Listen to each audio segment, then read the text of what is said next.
Welcome back, family. You know what I need y'all guys to do. Go ahead and hit that subscribe button for me, guys. Our channel is growing. Despise not small beginnings. You understand? Hit the like button. Hit the share button. Comment, family. I'm trying to get into the YouTube algorithm. YouTube tripping sometime, but I'm going to keep peddling it anyway. Support my channel by going to the Cash App, guys, and donating there. It's $Drummer1980. I do appreciate you in advance. You also can support my channel by clicking on the super thanks located under the video, guys. Donating there as well. And like how I tell each and every one of y'all, I do appreciate you tenfolds over, hands down. I'm proud that you're rocking with me. Well, I told you already, I don't make believe. I make believers, family. I'm your gracious host, Drummer 1980, hailing from Columbia, South Carolina. If you're looking for me, pull up on me. I hope you're having a good day today. And if you're not having a good day, ask yourself why, because you got to remember something. Happiness is an inside job, and it will always be an internal affair. Well, guys, I'm back again with the reaction from my man, Flex, aka Tariq Nasheed. I have several clips, and they all about different subjects. I couldn't put it all in the title, but guys, I'm telling you something right now. You need to stay to the end, all right? And before I go, y'all need to go cop this book from my man Marlo Walton, all right? When They Left, it's on Amazon, $14.99.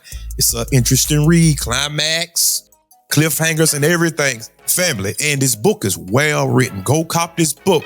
The link will be down below in the description box. Click it and support one of your own, all right? Let's go, guys. You know what's interesting? Y'all remember the case of the dude, Christian Obenselli, the Nigerian dude, whose white OnlyFans girlfriend offed him by stabbing him up. I saw an interview of her parents. There was an interview with her parents, and her parents knew she was calling him the N-word. What? You know? I want y'all to hear this. The parents knew that she was using racial epithets towards this dude. It's above me now. All right. Listen to this. I want y'all to hear this. All right. Hold on one second. Hey, boy. Let me put it on this way. This is better. All right. Let me shorten the screen here. And shout out to everybody who saved the broadcast tonight, who's saving this and sharing this. Oh, let me shorten it up a little bit more. All right. Remember him? And remember, him and his family were all on social media calling us foundational Black Americans. This was for years before the brother died. And I hate that he died. I don't wish that on nobody. But him and his family, they were online calling us all types of Akatas, and we ghetto Black Americans and Akata this and Akata that. Remember? We were all types of Akatas. But I want y'all to listen to the parents of the woman who offed this dude. Hold on. Guys, do you see what we be talking about? We have been in this country for quite some time, okay? And we always try to warn people, but people throw caution to the wind because we don't know them, because we get up. And that's what kills me. They always act like Black people are so ghetto and to the bottom. They always want to focus on the bottom of Black society, the underbelly. I'm not ghetto. Tariq is not ghetto. Kevin Samuels is not ghetto. Jason Black is not ghetto. You look across social media, you see all of these Black men that are not ghetto. But for some strange reason, and I can't put my finger on it, they always want to equate Blackness with ghetto. I'm not going to let you do that. I'm one of the vanguards, huh? You heard me, don't you? I'm one of the vanguards, and I will always listen to me. I will always defend Black people in that regard. I can't defend the Sukihanas and all them because I speak out against them as well. But as far as everybody just want a dog pile on Black people, nah, not up under my watch. Let's go. Christian Obenselli's killing was the last straw in a relationship laced with anger, brutality, and unrelenting violence. Now add race to the mix. Prosecutors want to introduce evidence of Courtney calling Christian a racial epithet. I bet I forgot to tell you that. That doesn't make you an acting comic.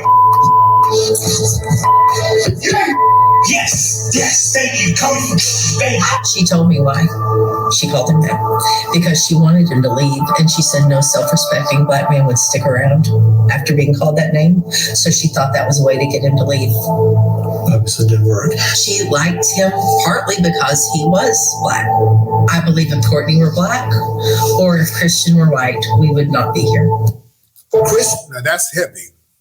She said she wanted him to leave, and she kept calling him the N-word because she believed no self-respecting black man would stick around with a woman calling him that. And the dad was like, I guess we were wrong. Wow. And he stuck around. You know, they're making excuses for the killer white supremacist daughter. But that was true. That was true. No self-respecting black man would stick around. That's the level of disrespect.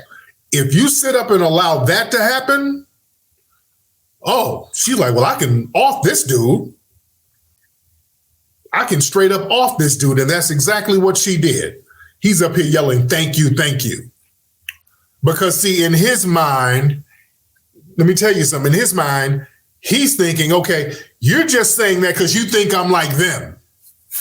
Yeah, you're saying that because you think I'm like them. I'm not a nigger. I'm African. They're the niggers. So you're saying that just being facetious. No, she's directing that at you, and she treated you like one, and then, you know, ended up offing him. Yeah, victim blaming. All right? But this dude was so happy to get with that white woman. He was so happy to be with her. He said, hell, I'll take this kind of abuse. I'll take this abuse all day if I can get with Queen Mama Whiteness. Yeah, I'll take that. I'm telling y'all, man, the white worship over there is something that we can't really fathom, man. The white worship over there is something different, dude. This is what I'm saying. It's a different animal, dude. That white worship is not a joke over there. They bring that over here. This is why the bed wenching and bed bucking we see is coming from over there. Guys, tell me what y'all think. This here is a disgrace before the Lord. Somebody constantly abusing you. Not one time, not two times. But this woman have a track record of just going upside your head, hurling racial epithets at an all-time high, and he's sitting up there still wanting to be with this woman. This woman ultimately ended his existence. Everybody knew about it because their friends spoke out about it as well. And they said by their own testimony, by their own admission, not something that I'm saying. So don't put it on me. I'm just reporting the news, all right? You understand? They said that she was always violent towards him, always abusive towards him. And what black self-respecting black man would even stay in something like that? I got an answer for you, but you might not like it. But you know what? The truth have to be told.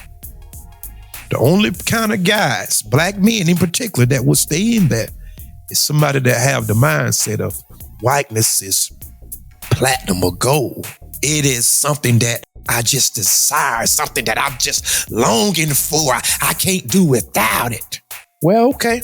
The very thing that you wanted is the very thing that ended your demise. You suffered at the hand of the very thing you wanted.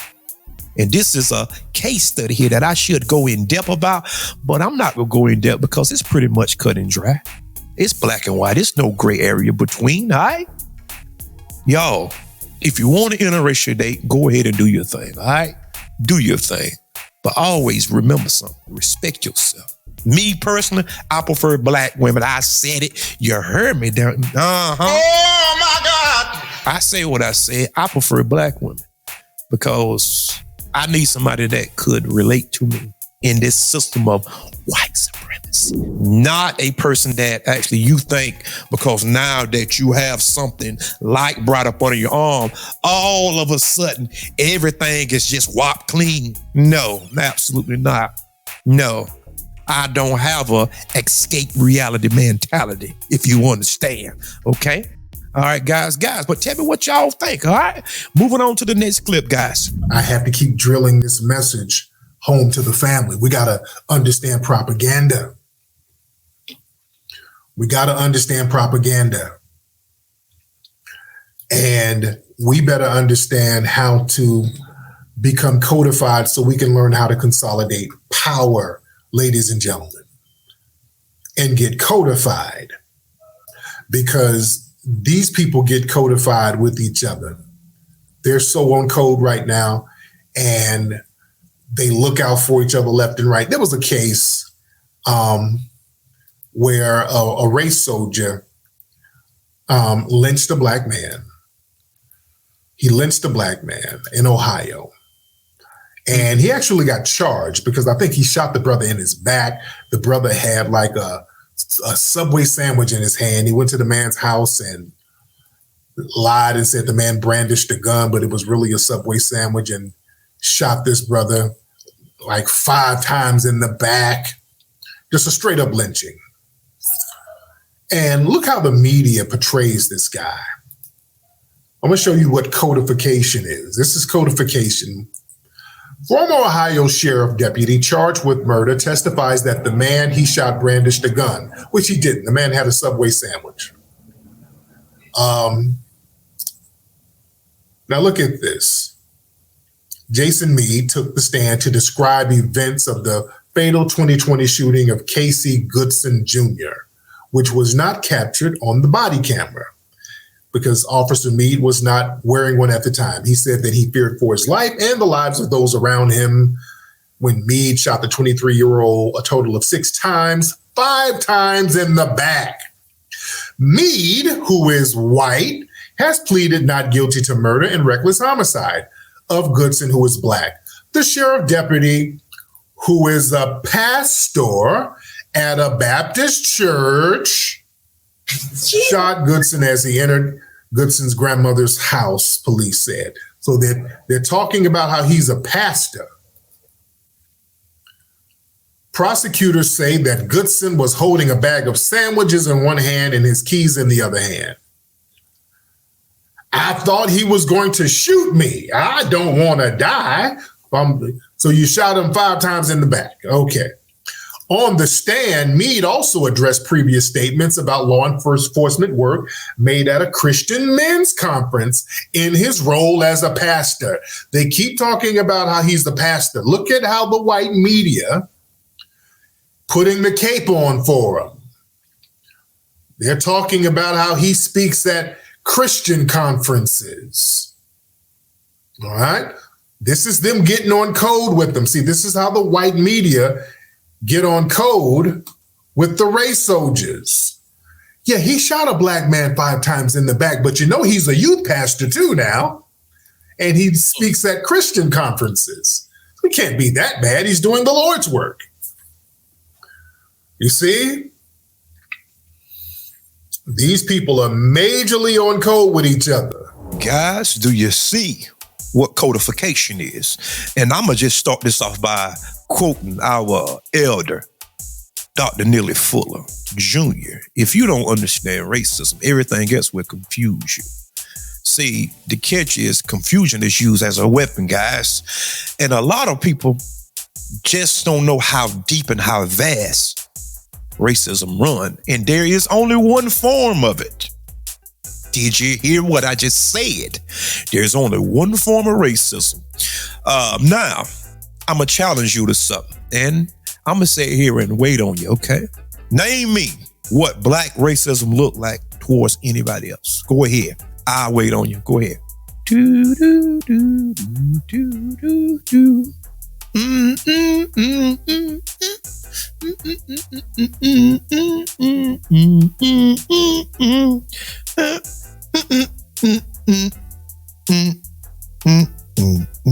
What did you come up with?